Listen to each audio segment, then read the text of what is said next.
58장 1절만 우리 다 같이 한 음성으로 봉독합니다. 이사야 58장 1절.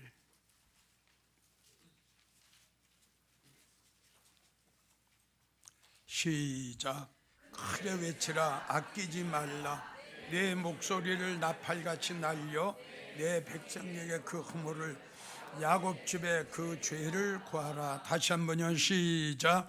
크게 외치라. 아끼지 말라. 내 목소리를 나팔같이 날려 내 백성에게 그 허물을, 그 죄를 구하라.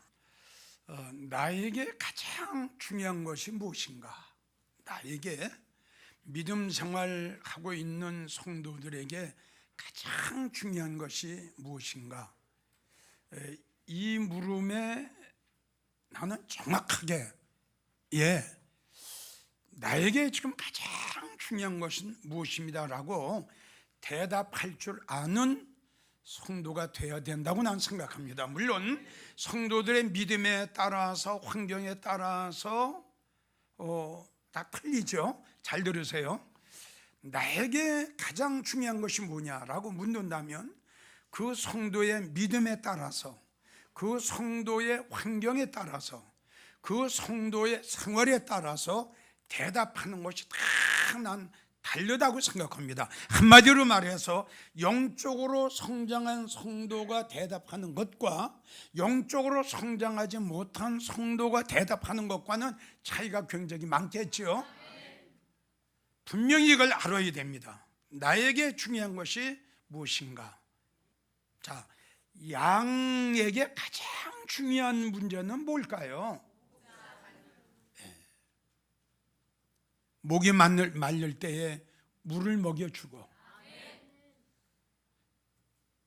배가 고플 때에 잔잔한 물가로, 푸른 초장으로 그 양떼들을 잘 끌고 가고 잘 인도해서 오염되지 아니하는, 더럽혀지지 아니하는 이 아주 깨끗한 꿀을 먹여줄 수 있는 이 목자를 만난 것이 참 그 양에게는 가장 축복이요, 가장 중요한 문제 아니겠어요? 그럼 성도들에게 가장 중요한 문제는 뭐라고 생각합니까?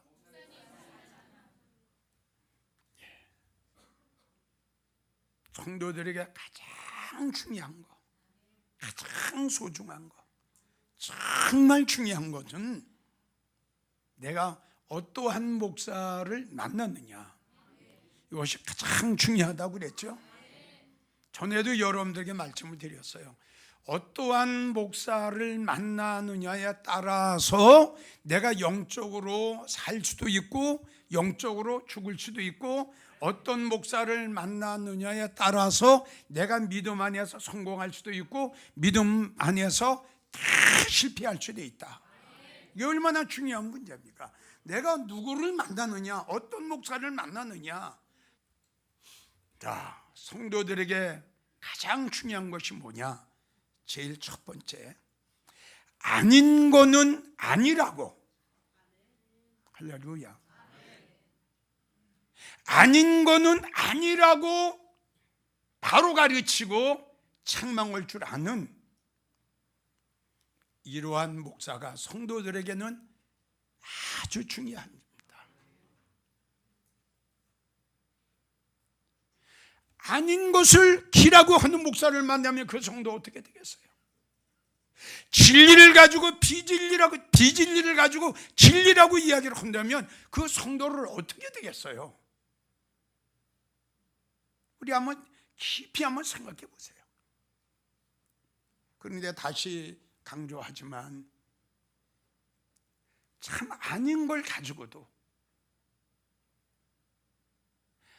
아니라고 외쳐주는 그러한 참목자가 별로 없다는 결론이에요.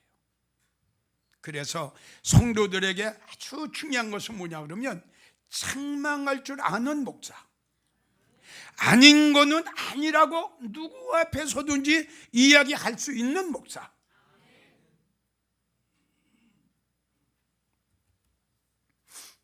성도는 성도님은 지금 영적으로 죽어 있습니다. 성도님의 지금 믿음은 야고보 2장에 나오는 행함이 없는 죽은 믿음 가지고 있어. 지금 전혀 행함이 없잖아. 입으로만 주여, 입으로만 사랑, 지금 이렇게 하고 있잖아. 전혀 주님으로 해서 한 게 아무것도 없고 복음으로 해서 한 것도 아무것도 없잖아. 이걸 아셔야지. 행함이 없는 믿음은 죽은 믿음이라고 우리 주님 말씀하셨어. 성도님이 지금 가지고 있는 믿음은 14가지 믿음 중에 제일 꼬렙이 행함이 없는 죽은 믿음을 가지고 지금 믿음 생활하고 있어. 성도님은 하나님 앞에 너무 인색한 성도야. 성도님은 그렇게 믿음 생활을 하면 예수님 오실 때 슬피 울게 될 거야. 어둠에 처하게 될 거야. 가슴을 찢게 될 거야. 엄청나게 후회할 거야. 내가 왜 이렇게 믿음 생활을 했나? 목사님이 한 번만이라도 책망을 해줬으면, 목사님이 한 번만이라도 야단쳤으면, 너는 살아있지 않고 영적으로 죽어 있다고. 성도님들, 이 설교를 잘 좀 들어서 기분 좋은 설교, 들어서 아주 좋은 설교 좋아하지 마세요. 성경에 이런 말씀이 있어요. 지혜자의 설교는 너를 찔른다. 할렐루야. 네가 들어야 할 설교, 네가 고쳐야 할 거, 아멘.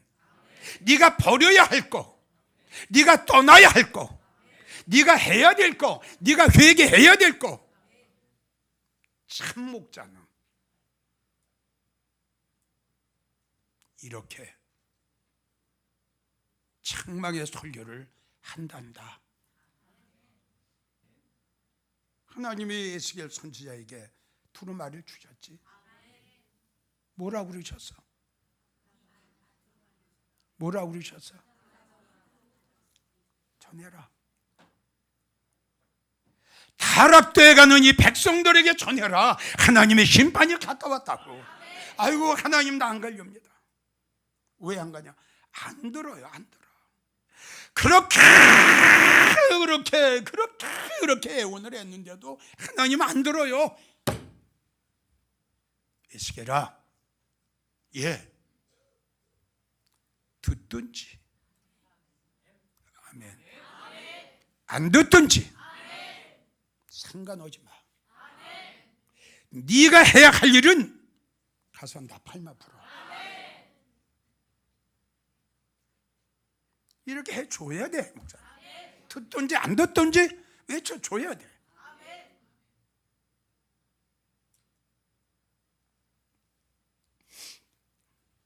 이러한 성도들을 보면서도 책망할 줄 모른다면 그 목사는 짖지 못하는 벙어리 개.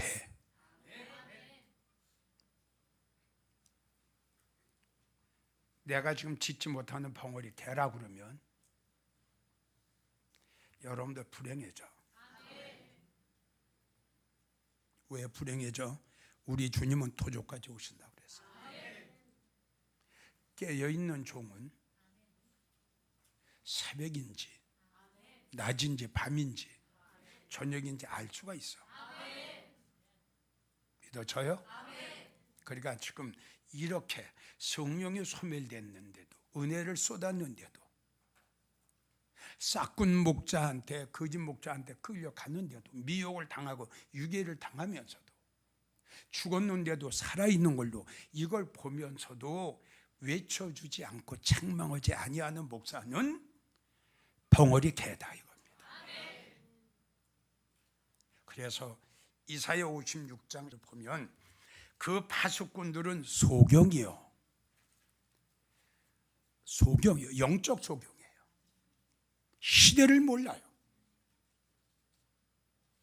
우리가 살고 있는 때가 어느 때인지 시대를 몰라요. 영적 소경이에요. 무지하며 미련한 목사예요. 벙어리 개라. 짓지 못하며 꿈꾸는 자여, 이 땅의 소망이에요. 믿어주면 아멘. 꿈을 꾼다는 것은 하늘의 소망이 아니라 이 땅의 소망이에요. 여기서 출세해야 되기를, 여기서 성공하기를 원하고, 여기서 이름 있는 목사가 되기를 원하고, 여기서 행복하게 살기를 원하는 목사, 이런 목사를 가지고 주님 말씀하시기를, 너 꿈꾸고 있구나. 너 꿈꾸고 있는 목사. 잠자기를 좋아하는 자니, 잠자기를 좋아한다는 것은 뭐냐? 편안하게 목회하는 거예요.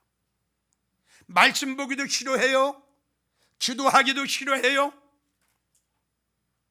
하나님의 일을 하는 걸 싫어해요. 싫어해요. 잠자기를 좋아해요. 편안하게 목회하기를 원해요. 이들은 자기 이익만 도모하는 자들이다. 뜻은 뭐야? 양은 죽거나 말거나. 믿어져요? 양은 죽거나 말거나, 굶주리거나 말거나, 파리한 양이 되거나 말거나, 비틀비틀거리며 영혼의 양식을 찾아 헤매 다니든 말든 상관없어요. 자기 이익만 구해요. 몰각한 목자예요. 탐욕이 너무 심해.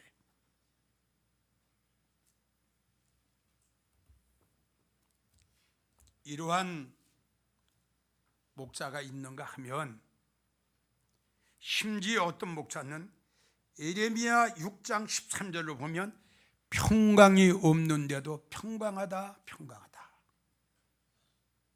무슨 뜻인지 알겠어요? 은혜가 없어요. 주님이 안 계세요. 성령 소멸됐어요. 말씀도 없어요. 하늘의 소망도 없어요. 마음의 평강도 기쁨도 없어요. 그런데 이 목사님 보세요. 됩니다, 됩니다. 삽니다, 삽니다. 알곡입니다, 알곡입니다. 평강하다, 평강하다. 하나 어떻게? 평강이 없어요. 성령이 없어요. 은혜가 없어요. 주님이 안 계세요. 말씀이 없어요. 기쁨과 즐거움과 평강이 없어요. 그러면서도 어느 목사인가는 이때는 거예요, 글쎄.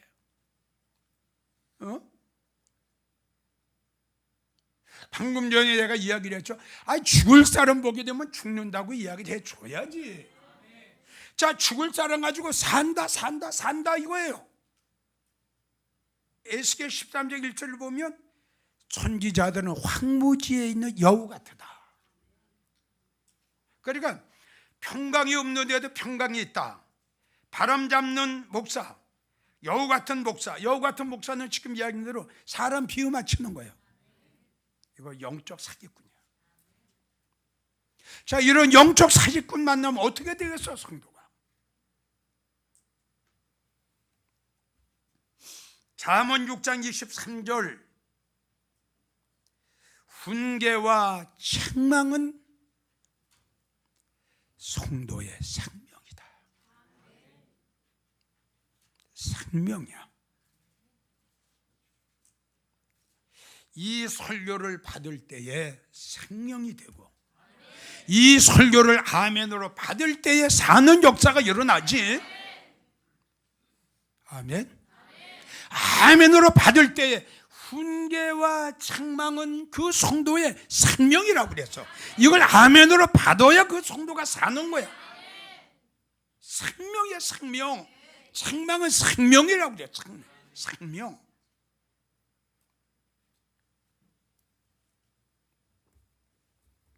책망은 성도들을 살리는 생명입니다. 믿음 생활 잘못하는 걸 보면서 책망을 안 하는 목사는 요한복음 10장 12절에는 싹군 목자요, 성도를 죽이는 목자입니다. 잘 이해가 갑니까?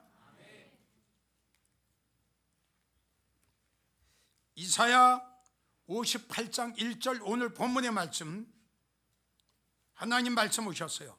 크게 외쳐라. 사람 눈치 보지 말고 외쳐라. 이 백성들의 믿음 생활 잘못하고 타락에 연속을 하는 저들의 죄를 고하게 하라. 할렐루야. 외쳐줘야죠. 회개하라고. 잘못하고 있다고 외쳐줘야죠. 내 말 아니에요? 오늘 본문의 말씀에 하나님께서 이사야 선지자에게 하신 말씀, 이사야 선지자야, 너는 크게 외쳐라. 제사장 눈치 보지 말고, 장로 눈치 보지 말고, 바리새인 눈치도 보지 말고, 어느 사람 눈치도 보지 말고 외쳐라. 회개하라고. 하나님의 단을 망가뜨리고 하나님의 나를 더럽히고 하나님의 단을 무너뜨리게 하면서도 누가 하나 지금 깨달았습니까? 누가 하나? 내가 언제 우상을 섬기는 자들을 데려다가 하나님의 단을 망가뜨릴 때까지 망가뜨려 놓고도 깨닫지 못하면서 내가 언제 하나님의 단을 더럽혔느냐? 지금 이렇게 나오고 있잖아요. 말라기 선지자가 외쳤지만은 어느 누구 하나 그 외침에 귀를 기울인 자들이 없었어요.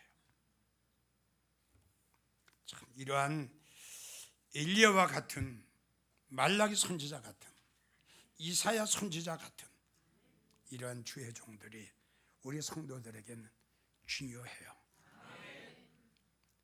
두 번째, 성도들에게 중요한 것이 뭐냐?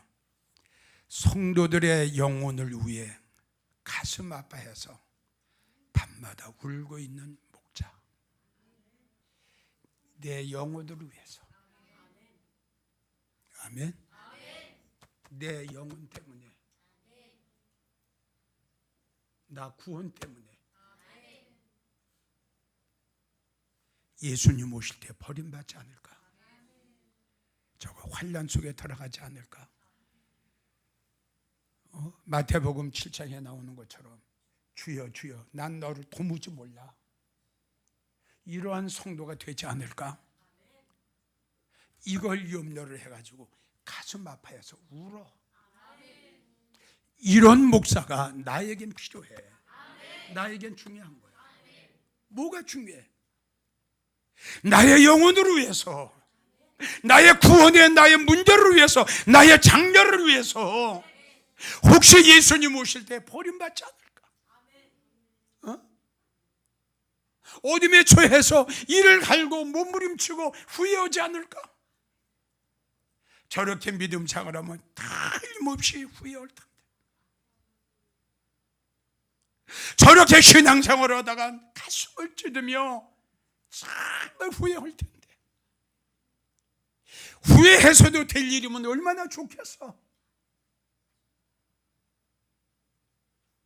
마태복음 25장을 보세요.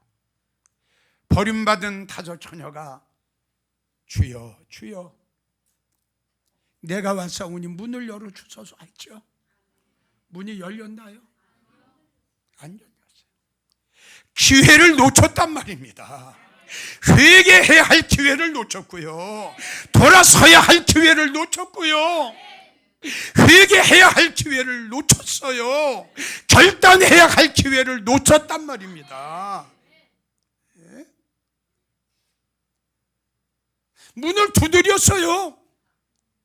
준비해가지고 와서 기회 놓쳤어요. 성도들에게 참 중요한 것은 그 성도의 영혼을 위해서, 그 성도의 구원 문제를 놓고 그저 가슴 아파해서 밤마다 기도할 때마다 예수님, 저 성도 깨닫게 하옵소서. 알게 하옵소서. 왜 저렇게 깨닫지 못합니까? 왜 생활의 변화가 왜 저렇게 없습니까? 가슴이 터질 것 같아. 가슴이 미어질 것 같아. 자, 한번 들어봅시다. 예레미야 4장 19절. 슬프고 아프다. 예레미야 선지자가 지금 하는 것 좀 슬프고 아프다. 내 마음이 아프고 내 마음이 찢어지는 것 같다. 내 마음이 칼로 도려내는 것 같이 아프다. 내 마음이 답답해서 잠잠할 수가 없으니 이는 나의 심령 내가 나팔소리와 전쟁의 경보를 들음이로다. 패망이 연속하여 온 땅이 탈취를 당하니 나의 천막은 호련히 파멸될 것이고 나의 시장은 잠시간에 열파되리니 내 백성은 나를 알지 못하는 우준한 자여 지각이 없는 미련한 자식이라. 악을 행하기에는 지혜가 있으나 선을 행하기에는 미련하구나.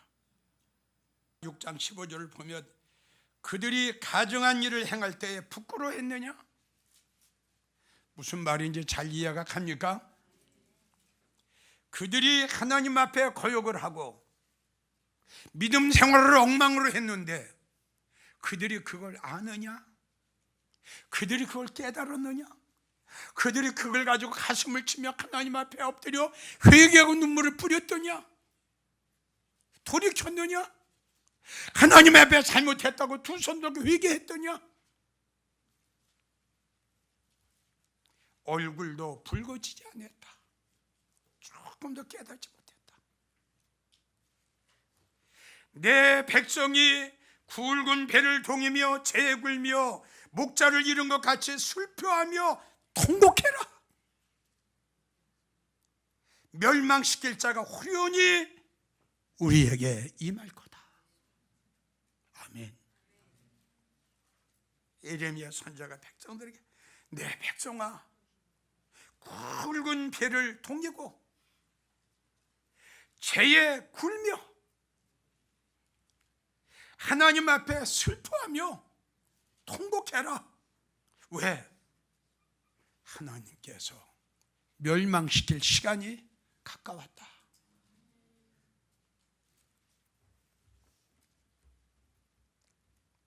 들어도 깨닫지 못하고 들어도 회개할 줄 모르는 이스라엘 백성들 때문에 예레미야 선지자는 밤마다 애곡한다고 그랬어요.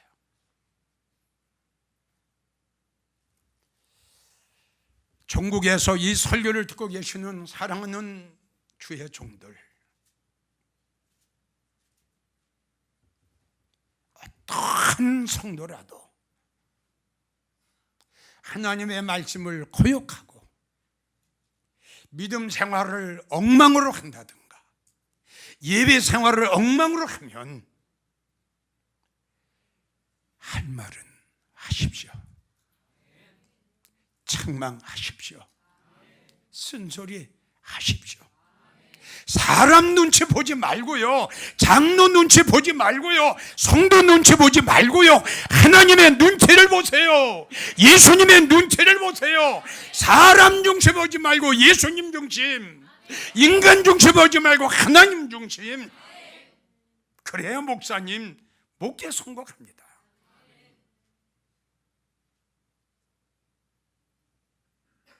그리고 목사님들 예레미야 선지자처럼 성도들의 영혼을 위해서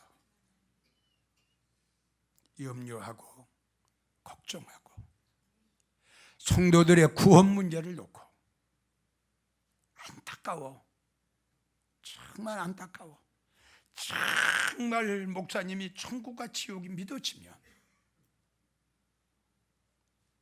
정말 목사님이 우리 예수님 오실 때 알고가 쭉정이를 그리고 양과 염소를 심판하는 걸 믿어지신다면,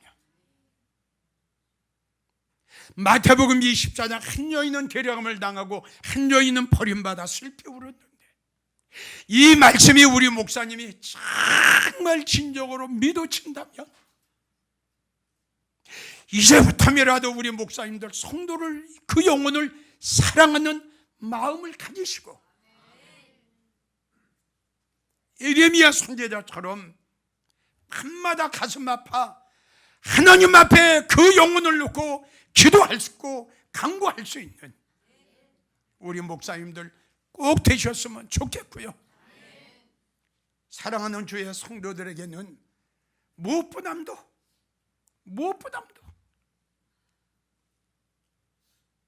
공부를 못해도 좋습니다. 박사 학위를 못 받은 목사라도 좋습니다. 설교를 조금 못한 목사라도 좋습니다. 이름이 없는 목사라도 좋습니다. 책망하는 목사님을 만나시고요, 여러분들의 구원의 문제를 놓고 여러분들의 영혼의 문제를 놓고 가슴 아파 밤마다 울 수 있는 그러한 참목자를 만나시는 것이 성도들에게 가장 중요한 문제라는 걸 꼭 기억하시고, 내가 나가는 목사님은 어떤 목사인가, 내가 나가는 교회는 어떤 교회인가 한 번쯤은 분별하셔서 믿음 안에 꼭 승리하는 정말 복된 성도들 되시기를 예수님의 이름으로 간곡하게 부탁하고 또 부탁합니다.